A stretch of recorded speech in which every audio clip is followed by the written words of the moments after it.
So, as I said, this is the 99th Royal Naval Gun Run, a tradition started after the Boer War when gunners from HMS Terrible and Powerful dragged their guns 200 miles to help in the relief of Ladysmith.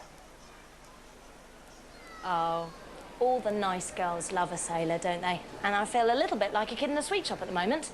But I doubt if I'd get a look in right now because the Navy have got other things on their mind. I mean, imagine competing in the World Cup final twice a day, every day, for 12 days, and you'll get some kind of a sense of the pressure on a field gun runner.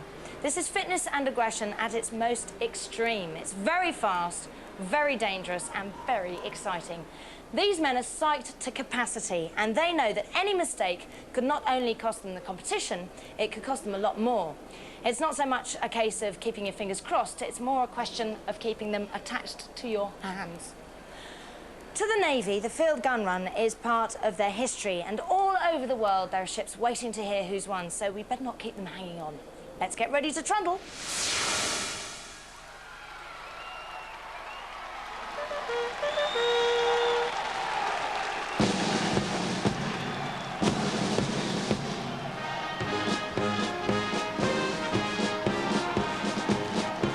This is the moment they've been waiting for, and as Hearts of Oak resounds around the arena, Portsmouth and Devonport once again take their guns, ready to push themselves to the limit. In fact, over the course of the tournament, each crew races 7 times against each of the other crews, and the winner is decided on overall timing. The record time of 2 minutes 40.6 seconds belongs to Portsmouth, the current champions. They've been a bit hampered by the weather in their training sessions, but more importantly, lost one of their star crew members, Derek French, when he took 900 pounds of gun barrel in the leg and had it badly broken. He's been replaced, but will the team be able to cope with the new addition?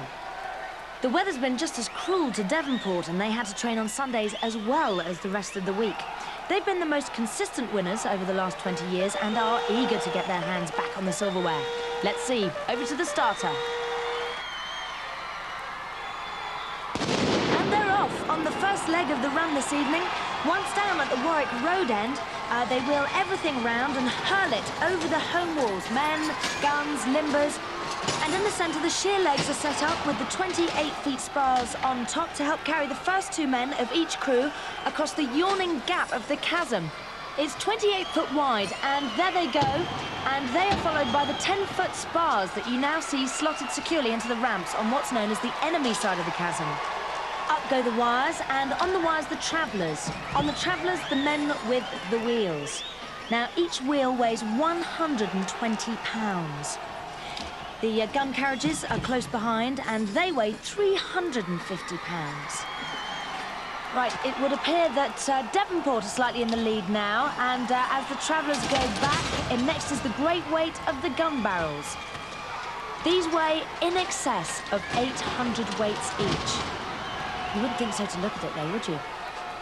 Then, once assembled, the whole lot are man-handled across the arena through small holes in the enemy walls. It's looking pretty much like they're neck and neck now, and what they have to do once they're through the enemy wall is get into position and fire 3 rounds. Okay, it's all now down to who can get the limbers through first, and they're wheeling the gun into position, preparing to fire. Let's see who gets there first. Oh, well, after that first leg, that was just so close. OK, so that's the first stage over, and the crews take a well-earned breather while the officials make sure everything is shipshape.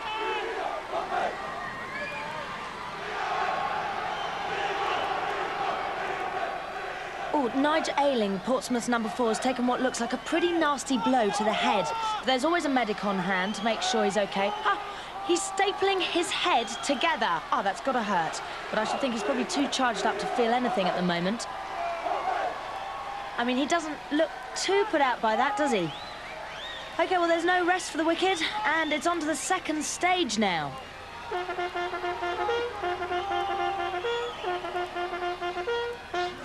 And they burst into action. Everything now goes over the enemy walls. Already the first 2 men of each crew have crossed the chasm on the traveller and sent it back to their mates who are bringing up the rear. The first of them with wheels. And then they're followed by the gun limbers. Everything is being closely watched by officials to make sure there are no penalties.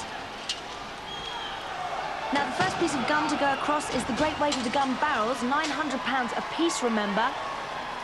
And it looks like Devonport are really moving ahead now.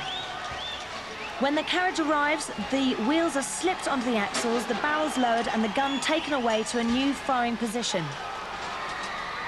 Now, the last men to fly over are called the Flying Angels, and they bring the 10-foot spars with them, and when they're safely across, down slam the sheet legs, and Devonport are the first to fire.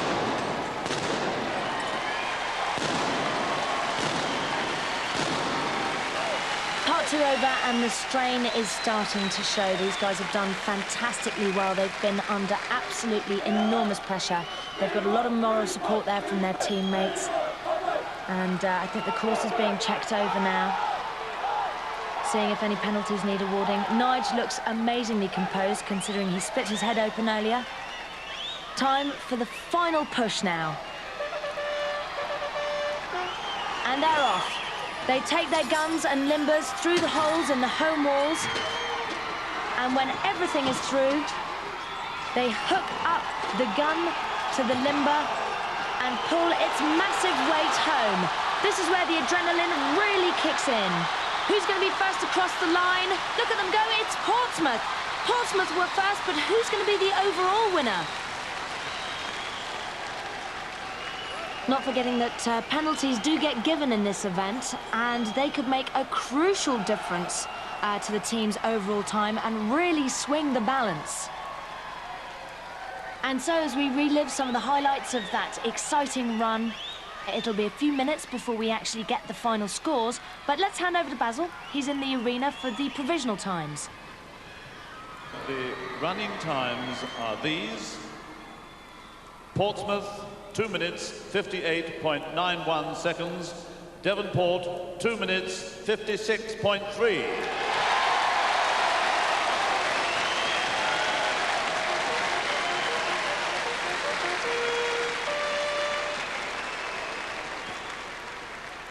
I'm here with Casclay, who's the trainer for Devonport. Now, this afternoon, we thought you'd won, but then you lost by penalties. We lost by penalty, yeah. It's looking good tonight, isn't it? Well, hopefully. I never saw any penalties, and there weren't any blatant penalties out there, but there's a meeting now, so they'll all thrash it all out there, and hopefully we can hold on to the 2 points. I don't really want to go into the end of the day having 1-2 runs out there and lose them on penalties.